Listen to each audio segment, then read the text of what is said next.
వీక్షకులందరికీ నమస్కారం. 2025వ సంవత్సరంలో ఫిబ్రవరి మాసంలో ఏ విధమైనటువంటి గ్రహగతులు ఉండబోతూ ఉన్నాయి? ఎందుకంటే ఈ గ్రహ సంచారం అనేటువంటిది ఫిబ్రవరి దగ్గర నుండి చాలా కీలకంగా మారబోతూ ఉన్నది. ఉదాహరణకి కుజునికి ఉండేటువంటి వక్రగతి పూర్తయిపోతూ ఉండడం, గురునకు ఉండేటువంటి వక్రగతి పూర్తయిపోతూ ఉండడం, అలాగే గ్రహాల్లో ప్రత్యేకమైనటువంటి మార్పులు ఇవన్నీ వెరసి ద్వాదశ రాశుల పైన పూర్తిగా ప్రభావాన్ని చూపబోతూ ఉన్నాయి. ఉదాహరణకి ఈ మాసంలో ఉండేటువంటి గ్రహస్థితిని గమనిస్తే ఫిబ్రవరి నెల 4వ తారీఖు రాత్రి అంటే 5 వచ్చేస్తుంది. 5వ తారీఖుల గాయతూ గురుని యొక్క వక్రగతి పూర్తయిపోతుంది. ఇప్పటి వరకు వక్రించినటువంటి గురువు ఇక రుజుమార్గంలో ప్రయాణం చేస్తూ తన యొక్క సాధారణ ఫలితాలని ఇవ్వబోతూ ఉన్నారు. ఇక కుజుడు ఇప్పటి వరకు వక్రించి ఉన్నటువంటి కుజుడు ఈ 25వ తారీఖు తోటి ఫిబ్రవరి నెలలోనే తన యొక్క వక్రగతిని పూర్తి చేసుకుని తిరిగి మరలా తన యొక్క రుజు మార్గంలో ఆయన ప్రయాణించబోతూ ఉన్నారు. అలాగే రవి మకర రాశిలో సంచారం చేస్తారు 13వ తారీఖు వరకును.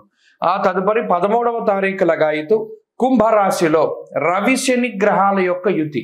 ఇది కూడా చాలా ఇంపార్టెంట్. అంటే జ్యోతిష పరిభాషలో గురు శనుల యొక్క యుతి, శని కుజుల యొక్క సమసప్తక స్థితి, రవిశనుల సమసప్తక స్థితి, రవిశనుల యొక్క యుతి. ఎందుకంటే ఆ గ్రహం అస్తంగత్వం అయ్యేటువంటి విధానం ఇవంతా కూడా ఈ కొంత ప్రభావాన్ని చూపెడుతూ ఉంటుంది. ఇప్పటి వరకు రవిశనులు కలిసిందిలా సంవత్సర కాలం తర్వాత మరలా ఇప్పుడే రవిశనులు కలిసి ప్రయాణం చేయబోతూ ఉన్నారు. కాబట్టి శుక్రుడు రాహువు కలిసి మీనరాశి యందు ఉండబోతూ ఉన్నారు.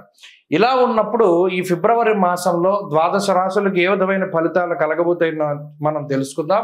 ముఖ్యంగా ఈ మాసం అంతా కూడా దేని మీద ఆధారపడింది అంటే గురుడిచ్చేటువంటి ఫలితాల మీదే ఆధారపడి ఉంటుంది. తప్పితే రవిశనుల యొక్క యుతి జరిగినప్పుడు అనగా 13వ తారీఖు దాటిన తర్వాత కూడా ఎక్కువ విషయాలు ప్రభావితం అవుతూ ఉంటాయి.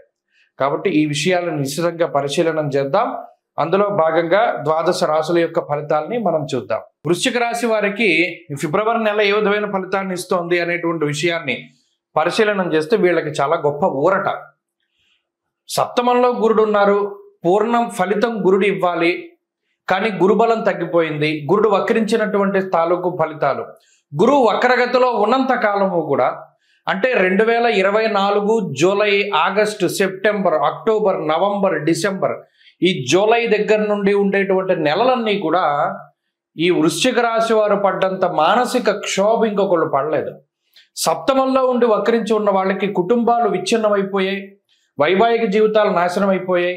చిన్న చిన్న పొరపచ్చాలు, చిన్న చిన్న మాట పట్టింపులు, కూర్చుని మాట్లాడుకుంటే సద్దుమణిగిపోయేటువంటి విషయాలు, అది చాలా పెద్ద పెద్ద డెసిషన్స్ వరకు వెళ్ళేటువంటి సావకాశం ఆ గురుని వక్రగతి వల్ల కలిగింది. పక్క వాళ్ళ ఇన్వాల్వ్మెంట్ జీవితంలో చాలా ఎక్కువగా ఉండేటువంటి రోజులు అవి. ఇప్పుడు మారే పరిస్థితులు. సప్తమ గురుడు పూర్ణంగా మరలా శుభ ఫలితాలు ఇచ్చేటువంటి రోజులు ఆసన్నమయ్యాయి. ఈ ఫిబ్రవరి నుండి మే వరకు ఉండేటువంటి గ్రహస్థితి అంతా గురుడు కాపాడతారు.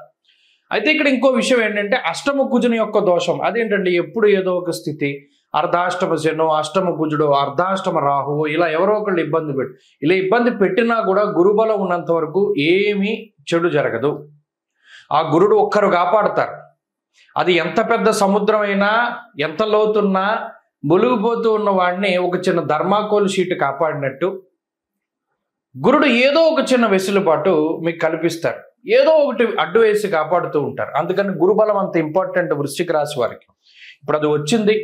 దానివల్ల అష్టమ కుజుడున్నా, అర్ధాష్టమ రవి ఉన్నా, అర్ధాష్టమ శని ఉన్నా, ఏమున్నా సరే మీరు బయటపడగలుగుతారు. ప్రధానంగా ఈ మాసంలో గురుడు, బుధుడు, శుక్రుడు, చంద్రుడు ఈ 4 గ్రహాల అనుకూలత 45 నుండి 50% శుభ ఫలితాలకి కారణమవుతూ ఉన్నది. తత్ఫలితంగా గత 6 నెలలుగా చూసుకున్నటువంటి విషయాలన్నీ కూడా చాలా ఎదుగుదల ఈ మాసంలో కనబడుతుంది. వృత్తి ఉద్యోగాలలో, కుటుంబ పరిస్థితుల్లో, ఆధ్యాత్మిక సాధనలో, రాజకీయ రంగంలో, సినిమా రంగంలో, రియల్ ఎస్టేట్ రంగంలో, ఏ రంగంలో చూసుకున్నా, సాఫ్ట్వేర్ మొదలుకొని న్యాయస్థానం వ్యవస్థ వరకు అన్నిట్లోనూ ఉండేటువంటి వృశ్చిక రాశి వారు పీకల వరకు కూరుకుపోయినటువంటి పరిస్థితులను సైతం మీరు అధిగమించగలుగుతారు. ఇది చాలా గొప్ప మాసం. ఫిబ్రవరి మంచి అవకాశాలను ఇస్తుంది. అందిపుచ్చుకోవడానికి సిద్ధంగా ఉండాలి. అయితే ఇక్కడ ఇంకొక విషయం, తన కోపమే తన శత్రువు అనే విషయాన్ని దృష్టిలో పెట్టుకోవాలి. మనకి మంచి చేసేవాళ్ళు ఎవరు? మంచి ఎప్పుడూ కటువుగా ఉంటుంది. మన కోసం నిలబడేటువంటి వారు మనల్ని మనం ఎక్కడ తప్పు చేసినా వాళ్ళు కనిపెడతారు, తిడతారు అనేటువంటి విషయాన్ని దృష్టిలో పెట్టుకోండి. తిట్టేవాళ్ళు అందరూ చెడ్డవాళ్ళు కాదు. ఎందుకంటే మీ కోపం తగ్గించుకుంటే ఈ నెలలో మీరు బాగుపడతారు. ప్రధానంగా అష్టమ కుజుడు స్థాన నాశనాన్ని కలగజేస్తారు. ఉన్న ప్రాంతాన్ని వదిలిపెట్టి వేరే ప్రాంతానికి వెళ్ళడం. అర్ధాష్టమ శని, అర్ధాష్టమ రవి కుటుంబపరమైనటువంటి ఇబ్బందుల్ని కలగజేస్తారు. అయినప్పటికీ ఈ గురుబలం ఉన్న కారణం చేత యుక్తాయుక్త విచక్షణ, అంటే ఎవరు మంచి ఎవరు చెడు అనేటువంటి జ్ఞానం మీకు వస్తుంది. ఎక్కడ బైక్ మాట్లాడకండి, మీలో మీరు మాట్లాడుకుంటూ మీలో మీరు చక్కగా ఆలోచన చేసుకుంటూ ముందుకెళ్ళడం ద్వారా ఈ మాసం చాలా గొప్పగా ఉంటుంది. ఫిబ్రవరి నెలలో గత 6 నెలలతో పోల్చుకుంటే ఎదుగుదల కనబడుతుంది. కాబట్టి ప్రధానంగా ఈ మాసంలో ఎక్కువగా సుబ్రహ్మణ్యారాధన చేస్తూ ఉండండి. అలా చేయడం ద్వారా అనుకూలమైనటువంటి ఫలితాలు సిద్ధిస్తాయి. దక్షిణామూర్తి స్తోత్రాన్ని క్రమం తప్పకుండా పారాయణ చేయండి. దానివల్ల కూడా మంచి ఫలితాలు సిద్ధిస్తాయి. ప్రతికూలంగా ఉండేటువంటి గ్రహాలను కనుక గమనిస్తే శని, రవి, కుజుడు నిజానికి ఈ 3 చాలా పీడించేటువంటి గ్రహాలు, చాలా ఇబ్బంది పెడతాయి. అర్ధాష్టమ స్థానం, అష్టమ స్థానం వీటికి అత్యంత క్రూరమైన స్థానాలు. అయినప్పటికీ మీ అదృష్టం ఈ సమయంలో గురుడు వక్రగతిని వదిలిపెట్టి కేంద్రంలో ఉన్నారు. కాబట్టి అన్ని రకాల అవరోధాలని దాటగలుగుతారు. ఎన్ని రకాల విపత్తులు వచ్చినా మీకు దానికి తగినటువంటి, ఎన్ని చిక్కుముళ్ళైనా దానికి సంబంధించినటువంటి సమాధానాలు దొరుకుతాయి. ఎంత లాక్కుబడిపోయినా దానికి సంబంధించిన కీ దొరుకుతుంది. కాబట్టి భయపడకుండా, కోప్పడకుండా నిశితంగా ముందుకు వెళ్ళండి. ఈ మాసం మంచి ఫలితాలు వస్తాయి. కుంభమేళ 2025వ సంవత్సరంలో మొదటి నెలలో వస్తూ ఉన్నటువంటి అతి పెద్ద హిందూ పండగగా మనం దీన్ని చెప్పుకోవచ్చును. కానీ చాలామంది మనలో, అంటే కుంభమేళ అనగానే మనకి నాగసాధువులు కనపడతారు. అలాగే ప్రయాగ్రాజ్లో జరుగుతూ ఉన్నది, భారీ సెట్టింగులు కనపడుతూ ఉన్నాయి. నిజానికి కొన్ని కోట్ల మంది, 40 కోట్ల మందికి పైగా ఈ కుంభమేళాలో పాల్గొంటారు అని చెప్పి అధికారికంగా వినిపిస్తూ ఉన్నటువంటి మాటలు. అయితే ఇంత పెద్ద ఉత్సవానికి చాలామందికి రీజన్ తెలియదు. అంటే చాలామంది మనలో కుంభమేళానికి వెళ్తున్నాం, మేము స్నానం చేద్దాం అనుకుంటున్నాము, ప్రయాగలో స్నానం చేస్తాము, దాని తర్వాత గయ వెళ్తాము, దాని తర్వాత కాశీ వెళ్తాము, ఇవన్నీ చెప్తారు.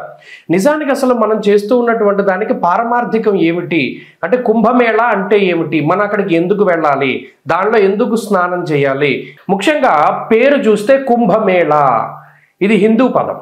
కుంభ అంటే మనం రాసుల్లో కూడా కుంభరాశి మనకి కనబడుతూ ఉంటుంది. ఒక పురుషుడు ఒక కుండని పట్టుకుని నుంచుని ఉంటాడు, అది కుంభరాశిగా ప్రతీతి. అలాగే మేళ అంటే కలయిక. నిజానికి కుంభమేళ అనే పేరు ఎక్కడి నుండి వచ్చిందంటే కుండలో ఉన్నటువంటి తేనె, అంటే దీన్ని ముఖ్యంగా అమృతం కింద చెప్తారు.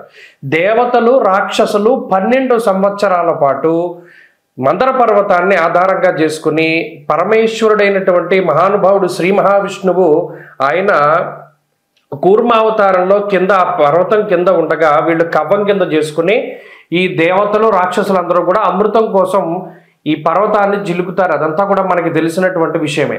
అయితే ఇలా 12 సంవత్సరాలు ఈ పర్వతాన్ని, అంటే ఆ క్షీరసాగరాన్ని మధించిన తర్వాత 12 సంవత్సరాల తర్వాత మనకి అమృతం వస్తుంది.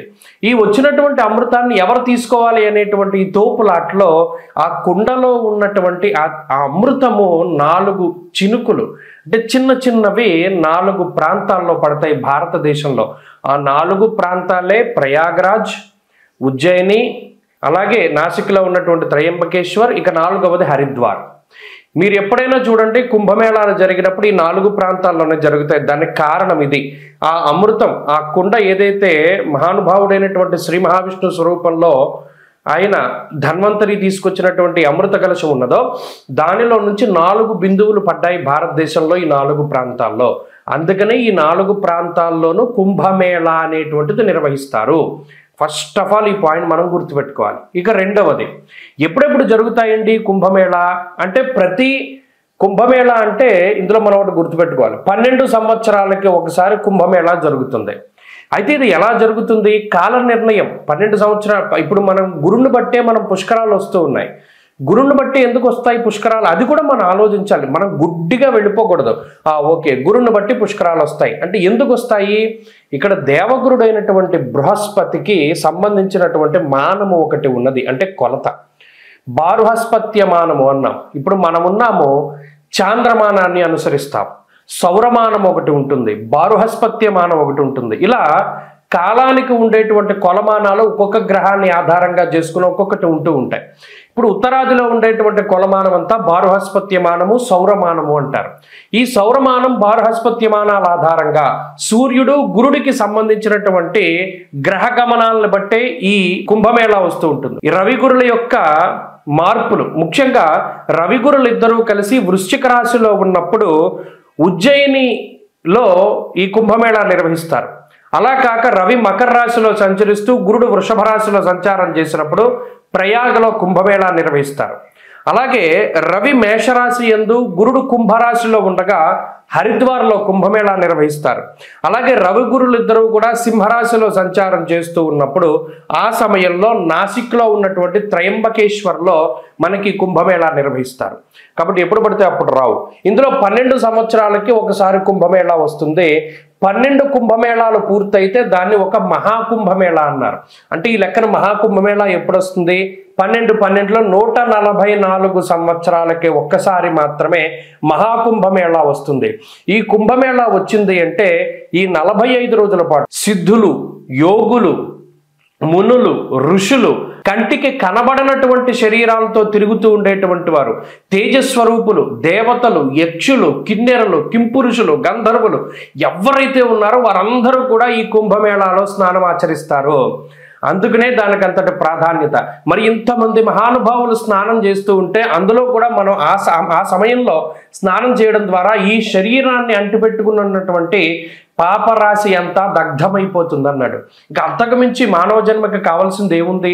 ఆ స్నానం ద్వారా కుంభమేళాలో ఈ శరీరాన్ని భగవంతుడిచ్చినందుకు, ఈ శరీరంతోనే కాకుండా గత జన్మల్లో చేసినటువంటి సంచిత ఆగామి ప్రారబ్ధ కర్మలన్నింటినీ కూడా పోగొట్టుకోవడానికి ఇదొక అద్భుతమైనటువంటి అవకాశం. స్వస్తి.